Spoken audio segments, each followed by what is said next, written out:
नमस्कार, आप देख रहे हैं सभी के सभी न्यूज भारत 7। मैं आर के राजपूत एक बार फिर कॉल टॉक में आप सभी दर्शकों का हार्दिक स्वागत करता हूं। जैसे कि आप सभी जानते हैं कि अनियमित कर्मचारियों संघ का मुद्दा जो काफी प्रदेश में बढ़ चढ़कर बोल रहे हैं और ऐसे में सभी कर्मचारी नेता बढ़ चढ़कर बयान दे रहे हैं। सभी के सभी अपने कर्मचारी साथियों को न्याय दिलाने के लिए, सरकार से उनकी मांगों को दिलाने के लिए अपनी अपनी बातों को रख रहे हैं। समाधान कैसे हो, इन कामों को लेकर कैसे सरकार इसकी बातों को समझती है। ऐसे में आज हम बीच स्ट्रीट रोड डिबेट में बात करेंगे अनियमित कर्मचारी संघ मोर्चा के प्रदेश प्रवक्ता सत्यम शुक्ला जी। सत्यम शुक्ला जी, मेरी आवाज आपको क्लियर आ रही है? जी जी जी। तो मैं आपसे चाहूंगा कि मैं आपको रोड पर बैठा के वीडियो कॉल के माध्यम से या इसको रोड डिबेट कॉल टॉक कर रहा हूँ। और पहला सवाल जो सबसे महत्वपूर्ण और जो जानकारी सामने जो आ रही है, अनियमित कर्मचारी लगातार आंदोलन 15 तारीख को आप लोगों का बैठकिया कार्यक्रम जो होने वाला है, उसके पूर्व भी और भी कार्यक्रम हुए, कोई फल नहीं निकला।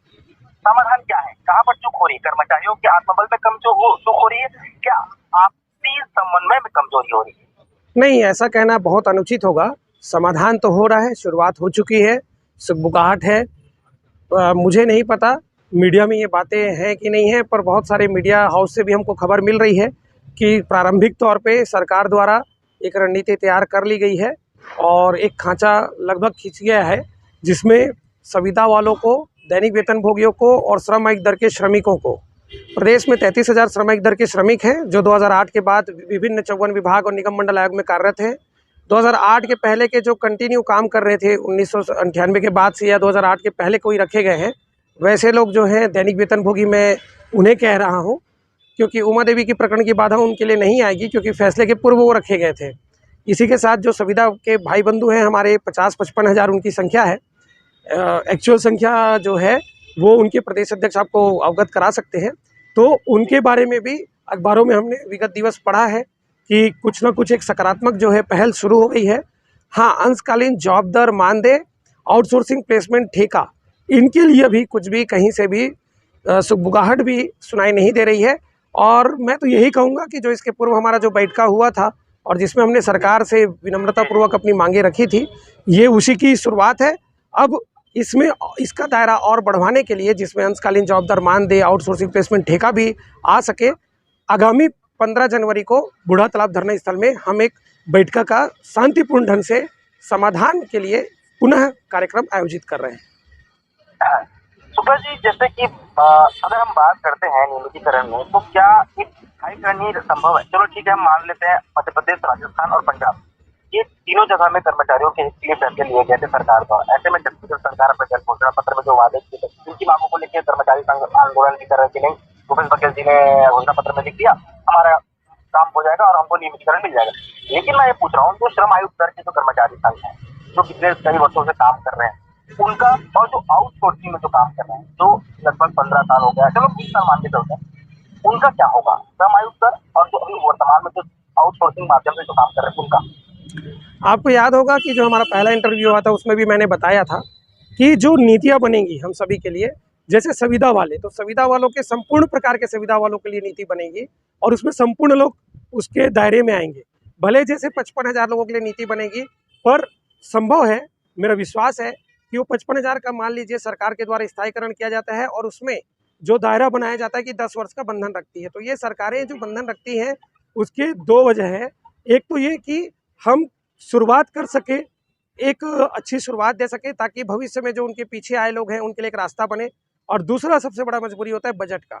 यदि सरकार के पास ऐसा लगता है कि 55,000 में से मेरे पास केवल इतने लोगों के लिए ही व्यवस्था है, तो वो देखते हैं कि इतने लोग या इससे कम या थोड़े ज़्यादा कितने वर्ष के दायरे में समेटे जा सकते हैं। उस हिसाब से सरकार जो है वर्ष अवधि का बंधन लाती है। तो इस प्रकार से संविदा वालों के लिए रास्ता अलग से खुलेगा। इसी तर्ज पे दैनिक वेतन भोगियों के लिए रास्ता जो खुलेगा या नीति बनेगी वो पृथक होगी। आउटसोर्सिंग ठेका प्लेसमेंट वालों के लिए अलग नीति बनेगी, अंशकालीन जॉब दर मानदेय वालों के लिए अलग नीति बनेगी और दैनिक वेतन भोगियों के लिए अलग नीति बनेगी। मतलब 5 प्रकार की नीतियां बनेंगी, परंतु पांचों एक ही मंच से एक प्रकार का प्रस्ताव, सरकार को सकारात्मक सुझाव समाधान के रूप में देख सकते हैं। और वही प्रयास हम कर रहे हैं निरंतर, इसीलिए हम संपूर्ण 5 लाख लोगों को इस बैठक में निमंत्रण दिए हैं। मेरे पास एक लेटर है, मैं उसको आपको कटिंग में बिल्कुल विजुअल में चलाऊंगा, जितने दर्शक हैं अभी आप देख रहे हैं हमारे जो वीडियो के सामने जो कटिंग चल रही है, तो ये लिखा है, माननीय सर्वोच्च न्यायालय द्वारा सचिव कर्नाटक राज्य के अन्य विरुद्ध उमा देवी एवं अन्य 2006 HSTC के प्रकरण के दिनांक 10/4/2006 को आदेश पारित कर यह सामान्य निर्देश दिया है, केवल एक बार एक समय के लिए 10 वर्षों या अधिक समय के नियमानुसार स्वीकृत पदों में लगातार कार्यरत दैनिक वेतनभोगी अनर्थ अस्थायी कर्मचारियों को अनियमित नियुक्ति रेगुलर अपॉइंटमेंट को नियमित करने की कार्रवाई की जानी चाहिए। इसका फिर अर्थ क्या होगा? हाँ, यदि मैं गलत नहीं हूँ तो राजपूत साहब, ये मेरे ख्याल से आप जो लाइनों को उल्लेख कर रहे हैं, मेरे द्वारा ये पूर्व में पढ़ा गया है, तो इन लाइनों से मुझे स्मरण आ रहा है कि ये 5/3/2008 का सामान्य प्रशासन छत्तीसगढ़ विभाग का आदेश का दूसरे पेज का पहला पैराग्राफ है। क्या मैं सही हूँ? हाँ, तो आपको बताऊं कि बहुत से लोगों को ये लगता है कि 5 मार्च का जो सामान्य प्रशासन 2008 का जो आदेश है, उसमें वो कभी ध्यान नहीं देते। उनको ये लगता है कि उस समय की तत्कालीन सरकार के द्वारा बनाया गया था, जबकि इसमें स्पष्ट उमा देवी प्रकरण का उल्लेख है। यह उमा देवी प्रकरण के दिशा निर्देश नियमों के अनुसार, उसकी गाइडलाइन के अनुसार बना था। इसकी समस्त कंडिकाएं उमा देवी प्रकरण के दायरे के अंतर्गत थी। इसमें जितनी भी बातें कही गई हैं, उनमें किसी भी बातों को शिथिल या संशोधन करना किसी भी राज्य या केंद्र सरकार के बस की बात नहीं है। सुप्रीम कोर्ट के आदेश को केवल और केवल अगर कोई संशोधन हो सकता है या उसमें कुछ भी बदलाव हो सकता है तो वह सुप्रीम कोर्ट के माध्यम से होता है। इसी तर्ज में नरेंद्र तिवारी वर्सेस झारखंड सरकार का 2018 का एक निर्णय आया है। ये संभवतः, अगर मैं तिथि मुझे स्मरण नहीं है, पर ये 1/8 या 10/8/2018 को उनका एक फैसला आया हाई कोर्ट झारखंड का, जिस फैसले के बाद किसी देश के किसी भी हाई कोर्ट में इस फैसले को ओवररूल नहीं किया गया। तो यह फैसला सभी राज्यों के लिए एक प्रकार से मिसाल है। परंतु इसमें भी जो फैसला दिनांक आया है 8/18, यानी मैं महीने की बात कर रहा हूँ, 8/18 का, तो वहाँ पर भी यही कहा गया है, जैसे उमा देवी प्रकरण में कहा गया था कि जो उमा देवी प्रकरण का निर्णय हुआ था उस दिनांक से 10 साल पीछे जो निरंतर कार्यरत हैं उनको लिया जाना है। इसीलिए 1996 तक के 97 तक के लोगों को लिया गया था उस समय, और उसके माइनस में जाते जाइए, मतलब जैसे 94, 95, 93, 92 ये सब आ गए, पर 1998 वाले इसमें शामिल नहीं थे। तो वैसे ही जो अभी ये झारखंड सरकार का नरेंद्र तिवारी वाला जो डिसीजन हुआ है झारखंड स्टेट में, जिसको झारखंड सरकार ने बाकायदा एक अपना पत्र जारी करके आपको सोशल मीडिया में देखने मिला होगा, तो उसमें स्पष्ट लिख दिया है। तो उस आदेश को जो उन्होंने अपने अनुसार जो लिया है उसमें यही है कि 18 से 10 साल माइनस मतलब 2008, यानी सन 2008 तक के जो भी कर्मचारी, चाहे वो देश के किसी भी राज्य के किसी भी विभाग के द्वारा तृतीय चतुर्थ श्रेणी के वहाँ के राज्य के कर्मचारी है और उन्हें वहाँ राज्य की सरकार सीधे अपने खाते में उनके वेतन प्रदान करती है। जैसे हमारे यहाँ के 54 विभाग और 40 निगम मंडल आयोग में भी जो 2008 के पहले के हैं 7, 6, 5, 4, 3, 2 वाले, तो इनका तो तय है, इनके पक्ष में फैसला आएगा, सरकार को इनका नियमितीकरण करना होगा। और हमारे यहाँ छत्तीसगढ़ में ऐसे लोगों की संख्या लगभग 3000 है, जिसमें दैनिक वेतनभोगी हमारे विभाग का पीडब्ल्यूडी से मैं हूँ तो वहाँ मात्र 64 है। तो आप सोचिए कि पीडब्ल्यूडी बहुत बड़ा विभाग है, यहाँ सबसे ज़्यादा लोग हैं, वैसे ही वन विभाग भी है। तो जब यहाँ संख्या कम है तो 54 विभाग मिला के 3000 से ज़्यादा नहीं है दैनिक वेतनभोगी। हाँ, अब जो 2008 के बाद हैं वो सब कौन है? तो जब उमा देवी प्रकरण जिसकी शुरुआत में इस चर्चा में शुरू किया था 5 मार्च 2008, उसमें जी माफ कीजिएगा मैं आपको रोक रहा हूँ, क्योंकि जब मैं पढ़ता हूँ तो मुझे आगे ये भी दिखाई देता है कि दैनिक वेतनभोगी पर कार्य कर रहे व्यक्ति कर्मचारियों को स्वीकृत नहीं किया जाएगा। भविष्य में इनकी नियुक्ति नहीं होनी चाहिए, भविष्य में दैनिक वेतनभोगी कलेक्टर स्तर पर अनुबंधित नियुक्तियां नहीं होनी चाहिए, ये भी तो इसमें लिखा है। तो मैं इस पर भी फोकस कर रहा हूँ। प्रदेश में 5 लाख कर्मचारी हैं, आप लोग 15 तारीख के कार्यक्रम में 5 लाख कर्मचारियों को बुलाए हैं, तो ऐसे में दैनिक वेतनभोगी कर्मचारी आएंगे, लेकिन यहाँ पर तो साफ ये भी लिखा है ना कि इनकी नियुक्ति नहीं होनी चाहिए। तो वही तो, बस ये इसी कंडिका 5 है। मैंने पहले कहा शिथिल और संशोधन नहीं किया जा सकता, मैं दरअसल इसी कंडिका के बारे में कह रहा था। ये जो कंडिका में जो बातें कही गई है वही मैं ये कह रहा हूँ कि इस कंडिका के कारण ही क्या होता है कि भाई उस समय कोई आउटसोर्सिंग या कोई प्रथा नहीं थी, या विभागों को इसके निर्देश नहीं थे, पर व्यवस्था चलानी थी। इसीलिए शायद बचाव के लिए श्रम आयुक्त दर के श्रमिक और कलेक्टर दर के श्रमिक शब्द का जन्म हुआ, जिसके बारे में कंडिका 5 में उल्लेख नहीं है।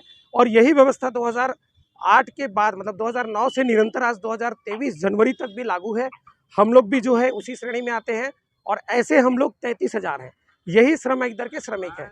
अब ये कहा जाएगा कि भाई अगर मैंने अभी नरेंद्र तिवारी वर्सेस झारखंड सरकार का उल्लेख कर दिया कि इनका नियमितीकरण जो है 2008 के पूर्व झारखंड सरकार नरेंद्र तिवारी वर्सेस झारखंड स्टेट का जो निर्णय है उसके हिसाब से हो सकता है, तो 2009 के बाद वालों का कैसे होगा? तो 2009 के बाद वालों का इसी प्रकार से होगा कि मध्य प्रदेश में मेरे समस्त श्रमिक दर के साथी सुने, समस्त 54 विभाग के, कि मध्य प्रदेश में स्थायी कर्मी की जो योजना लाई गई थी वो हम जैसे श्रमिक दर के श्रमिक और कलेक्टर दर के श्रमिकों के लिए लाया गया था। और इसकी खूबसूरती देखिए, इसमें सारे लोगों को, जैसे उसका फैसला, वो जो निर्णय लिया गया था, आदेश निकाला गया था 7 अक्टूबर 2016 को निकाला गया था, और इसके दायरे में 1 सितंबर 2016 तक के कार्यरत सभी लोगों के लिए 10 साल का क्राइटेरिया बनाया गया था कि जैसे जैसे उनका 10 साल होते जाएगा वो विभागों में स्थायी कर्मी वहाँ के मध्य प्रदेश में बनते जाएंगे। और जैसे कोई एग्जाम्पल के लिए 1 सितंबर 2016 को पीडब्ल्यूडी में वहाँ के या किसी 54 विभाग में या 40 निगम आयोग में मध्य प्रदेश भी सेम हमारे जैसा कार्यरत हुआ होगा या आया होगा, उसको पहला वेतन अक्टूबर में मिला होगा 1 तारीख 2 तारीख को, तो वह व्यक्ति आज आगामी 2026 को 1 सितंबर में वो 10 साल पूरे कर लेगा और वह विभाग में स्थायी कर्मी के रूप में मर्ज हो जाएगा।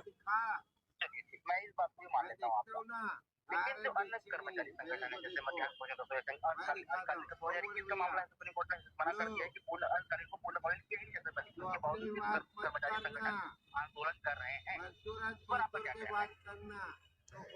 देखिए, अंशकालीन वाला जो है निर्णय वो मैं भी पढ़ा हूँ, 2021 का है, इसीलिए हमने पहले इंटरव्यू से उनको क्या सलाह दिया, हमने यह सलाह दिया कि आप लोग पहले पूर्णकालिक बनने के लिए चलिए। तो मैं इस वीडियो के माध्यम से, आपके बहुत सारे व्यूअर हैं, पिछले बार भी बहुत लोगों ने देखा, तो मैं उन समस्त सफाई कर्मचारियों, रसोइया संघ या ऐसे कोई भी विभाग के 54 विभाग या 40 निगम मंडल के ऐसे कर्मचारी जो कुछ घंटों का, कुछ अवधि का कार्य करते हैं, उनको यही सुझाव दूंगा कि आप लोग सबसे पहले एक सूत्री मांग रखिए पूर्णकालिक का, पहले आप पूर्णकालिक बनिए। अब एक और चीज़ इसमें पॉइंट है, यदि अंशकालीन कोई शब्द है तो उसको पूर्णकालिक नहीं बनाया जा सकता। मान लीजिए कोई एक पद है या एक शब्द है कार्यालय सहायक, तो उसको प्यून में या कलेक्टर तो बना नहीं सकते। कलेक्टर बनाने के लिए कलेक्टर शब्द का जन्म कर मतलब बनाया गया है, लिखा गया, उदाहरण को समझिएगा। या प्यून है तो प्यून के लिए अलग से, तो उसी तर्ज पे आपको अब अंशकालीन का जो ठप्पा है उसको हटवाना पड़ेगा। अब आप ये देखिए कि जो काम आप कर रहे हैं वो काम सरकार का होते जाए, उसके अलावा भी अतिरिक्त क्या काम आपको वहाँ मिल सकता है, और आप लोगों को किस नए पद नाम के साथ में विभागों में श्रमिक दर या कलेक्टर दर के श्रमिक का न्यूनतम वेतनमान जो लागू हो वो कैसे प्राप्त हो सकता है। आप पहले केवल इसी में मंथन कीजिए, इसी में प्रयास कीजिए। अभी आप नियमितीकरण या शेष बातों को दूर रखिए मतलब मैं छोड़ने की बात नहीं कर रहा हूँ, उसके लिए आप 5 साल बाद लड़ाई शुरू करना, 4 साल बाद करना, 10 साल बाद करना, या जो भी सुविधा हो, या 1 साल या 3 साल बाद, पर पहले आप अपना टाइटल अलग करवाइए, सरकार का काम भी हो, क्योंकि आपकी उपयोगिता जहाँ है वहीं के लिए रखी थी। तो ऐसा तो नहीं कि वो काम छोड़ के दूसरा काम लेगी, तो वो काम भी उसमें समाहित हो। ऐसा कोई एक नया पद नाम या ऐसा कुछ बनाना पड़ेगा। आप लोग यही मांग कीजिए। आपका रास्ता दूर जरूर है, थोड़ा लंबा जरूर है, पर नहीं है ऐसा बिल्कुल नहीं। मैं अपने दर्शकों को बताना चाहूंगा कि न्यूज़ भारत लगातार इन मुद्दों को उठा रहा है और आगे चलते भी बहुत सारे आप अलग अलग कर्मचारी संघ के अलग अलग नेताओं को, अलग अलग कर्मचारी संगठन की प्रवक्ताओं को जो अपनी बातों को स्पष्ट रूप से अपने दर्शकों और कर्मचारी तक रखते हैं। लेकिन मैं सत्यम सुपे जी आपसे बात करना चाहता हूँ, 15 तारीख को आपका जो बैठक का कार्यक्रम है, तो मुख्यमंत्री अगर आते हैं या और भी कर्मचारी संगठन के लोग आते हैं, कर्मचारी भी आते हैं, तो क्या हाई कोर्ट जो मेरा सुझाव है, आपने वीडियो में कई बार इंटरव्यू में कहा है कि वकील को बुलाकर उनसे बातों को स्पष्ट रूप से देखा जाए, तो क्या एक वकील को बुलाकर खड़े मंच पे चीजों की अवहेलना नहीं की जा सकती, इस पर क्या होना चाहिए अपने कर्मचारियों के साथ? ये मेरा सवाल है, आप इससे आप बात करें। देखिए, आपका जो सुझाव है बहुत बेहतरीन है और मेरी भी मानसिकता बिल्कुल इसी तर्ज पे है। मैं अपने हर इंटरव्यू में सभी को यही कहता हूँ कि आप लोग इतने खर्च करते हैं, धरना प्रदर्शनों के पीछे हजारों लाखों रुपए उड़ाते हैं। उड़ाता शब्द इसलिए मैं कह रहा हूँ क्योंकि ये मेहनत दूसरे की रहती, मेहनत की कमाई का है ना, और दूसरा इसमें लक्ष्य नहीं मिला अभी तक के। क्या हम जितने कर्मचारियों के हितैषी बनते हैं उनके लिए हमारे पास कोई सुझाव, ऐसा मांग पत्र है जिसके लिए मतलब यानी कोई भी विभाग ये मना नहीं कर पाए कि ये संभव नहीं है? अभी स्थगन प्रस्ताव में जो जवाब गया है विभाग का, उसमें क्या बोला है कि संवैधानिक संकट आएगी, विधिक समस्या आएगी, बजट की समस्या आएगी। हमारे पास इसका क्या प्रत्युत्तर है? इसीलिए मैं बार बार कहता हूँ, आप हाई कोर्ट के किसी वकील को पकड़िए या किसी और से मिलिए, उनको कुछ धन दीजिए, नहीं दे सकते उनसे निवेदन कीजिए। आज हमारी संख्या 5 लाख है, हाई कोर्ट में इन 5 लाख लोगों में कम से कम 100 रिश्तेदार लोग प्रैक्टिस करते होंगे। आप जिस जिले से, उस जिले के न्यायालय में कम से कम 100 रिश्तेदार काम करते होंगे वकील का। आप उनसे सलाह लीजिए और उनसे पूछिए कि मुझे क्या उचित मांग करनी चाहिए। यदि मैं आपको बता दूं, ओल्ड पेंशन स्कीम या 76%, इसमें आखिर कानूनी बाधा बताकर ही तो छत्तीसगढ़ के हित के ये दोनों मुद्दे, गंभीर मुद्दे आज लागू नहीं हो पा रहे हैं। कहीं ना कहीं इन दोनों में कानूनी पेच है, तो कहीं ऐसी स्थिति हमारे साथ ना आए। यदि हम उमा देवी प्रकरण के आधार पे करें तो 2008 के पहले वालों के लिए तो नियमितीकरण में बाधा नहीं, पर बाद वाले क्या करेंगे जो 33,000 है, जिनके लिए घोषणा पत्र में आपने मांग नहीं रखा, आपने उनसे छल किया। जब 2016 में मध्य प्रदेश में स्थायी कर्मी योजना आ गई थी तो कोई भी कर्मचारी संगठन कैसे कह सकता है कि हम श्रमिक दर से परिचित नहीं थे, कलेक्टर दर को हम नहीं जानते हैं, या कोई भी श्रमिक दर के जो श्रमिक हैं या कलेक्टर दर के श्रमिक को किसी मंच में उनकी बात उठी नहीं उठी।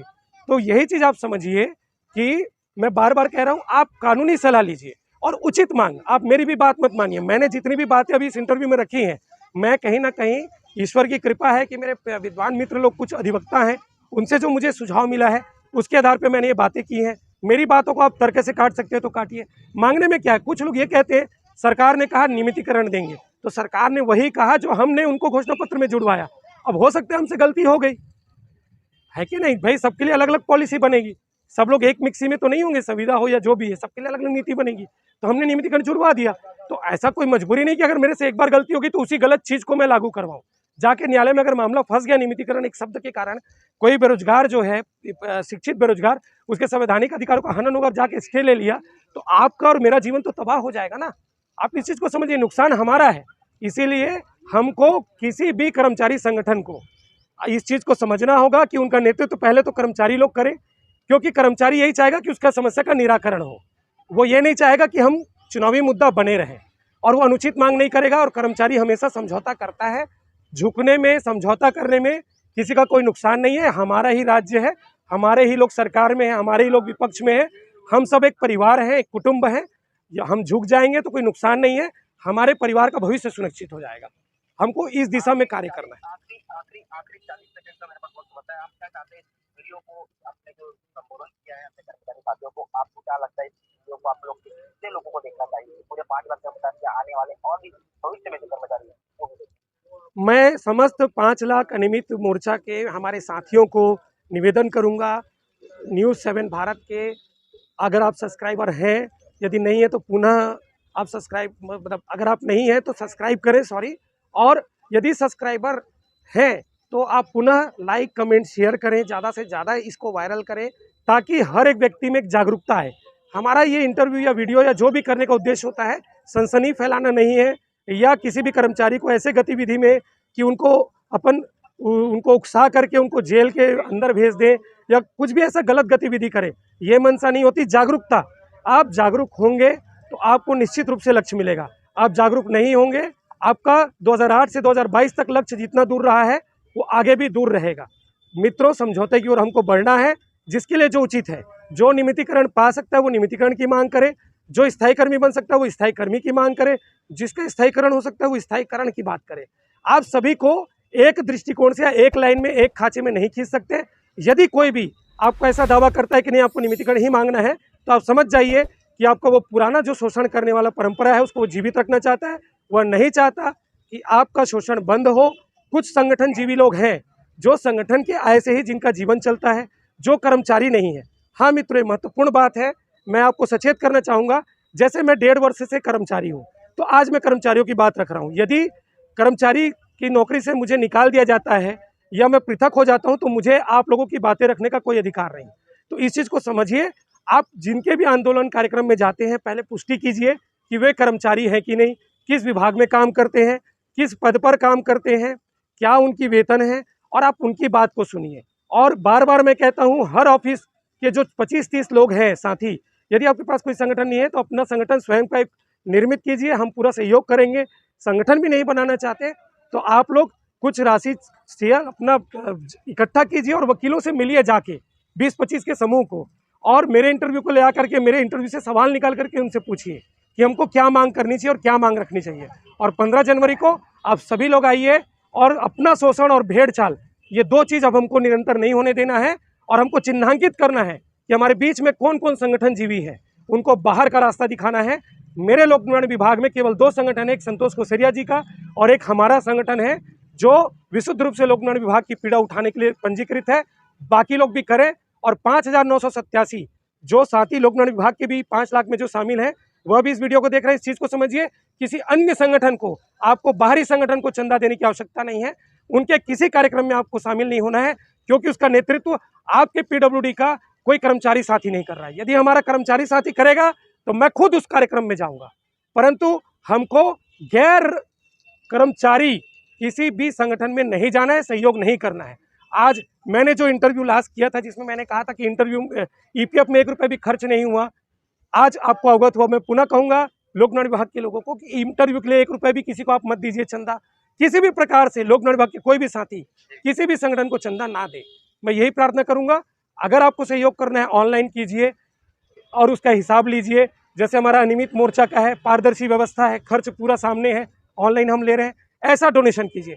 5 लाख आप होते हैं, 100 रुपये या एक एक व्यक्ति 1,000 चंदा देता, तो आप सोचो कितना चंदा आता है। और यही चंदा का आकर्षण है कि बहुत सारे गैर कर्मचारी लोग जो बाहर कर दिए गए हैं या निकाल दिए गए हैं, वो भी आज भी हमारा नेतृत्व कर रहे हैं, जिनको नैतिकता के आधार पे हमारा नेतृत्व करने का अधिकार नहीं है। हम अपने शोषण के खुद जिम्मेदार हैं, हम उनको सहयोग दे रहे हैं। आज आप उनके आय के स्रोत को बंद कीजिए, वो कहीं ना कहीं दूसरा काम, दूसरा धंधा खोजने निकल जाएंगे। आप देते रहेंगे, वो बने रहेंगे और आपका अहित ही करेंगे, आपका हित नहीं होने देंगे। समझौते के लिए वो कभी आगे नहीं बढ़ेंगे और ना ही आपको सुझाव देंगे। शुक्ला जी, एक सवाल जो रह गया था आपसे पूछने के लिए, आपने भी बहुत सारे बातें रखी, इसमें मैं कुछ समझ नहीं पा रहा हूँ, लेकिन मैं मुझे इतना समझाऊं तो ये बताइए, गैर जो कर्मचारी नेता है, जो अभी आप जिस प्रकार की बातें कर रहे हैं, तो आपके हिसाब से आपके नजर में कौन है? देखिए, मैं राजपूत साहब एक चीज़ बोलूँगा, मैं उस चीज़ में विश्वास रखता हूँ कि किसी की लाइन, अपनी लाइन जो है वो लंबी करनी है, दूसरे की छोटी नहीं करनी है। कर्मचारी नेता असली कौन है, उनके बारे में मैं बताता हूँ। मैं गैर कर्मचारी नेता, आप इसमें से समझ जाइएगा। कर्मचारी नेता हमारे राम कुमार सिन्हा भैया हैं, दैनिक वेतनभोगी साथी, उनसे संपर्क करें। कर्मचारी नेता हमारे मिलाप यादव भैया हैं, दैनिक वेतनभोगी कर्मचारी, उनसे संपर्क करें। कर्मचारी नेता हमारे निशिकांत दुबे भैया हैं, धर्मतरी के। जितने भी दैनिक वेतनभोगी कर्मचारी साथी हैं, उनसे संपर्क करें। श्रम आयुक्त दर के श्रमिक साथी और कलेक्टर दर के श्रमिक साथी हमारे कर्मचारी नेता संतोष कोशरिया जी हैं। हमारे श्रम आयुक्त दर और कलेक्टर दर के कर्मचारी नेता दीपेश भट्टपैरी जी हैं। हमारे कर्मचारी जो श्रम आयुक्त दर और कलेक्टर दर के कर्मचारी नेता हैं, वो सोमनाथ साहू जी हैं, आप इनसे संपर्क करें। आउटसोर्सिंग प्लेसमेंट ठेका वाले जो हैं, हमारे कर्मचारी नेता गोपाल प्रसाद साहू जी हैं, उनसे संपर्क करें। संजय एडे जी हैं, उनसे संपर्क करें। हमारे भाई रवि गढ़पाले जी हैं, उनसे संपर्क करें। अंशकालीन जॉब दर मानदेय वाले जो हैं, वे हमारे जो उस रूप से जो जुड़े कर्मचारी नेता हैं, केदार सिंह राजपूत जी हैं, उनसे संपर्क करें।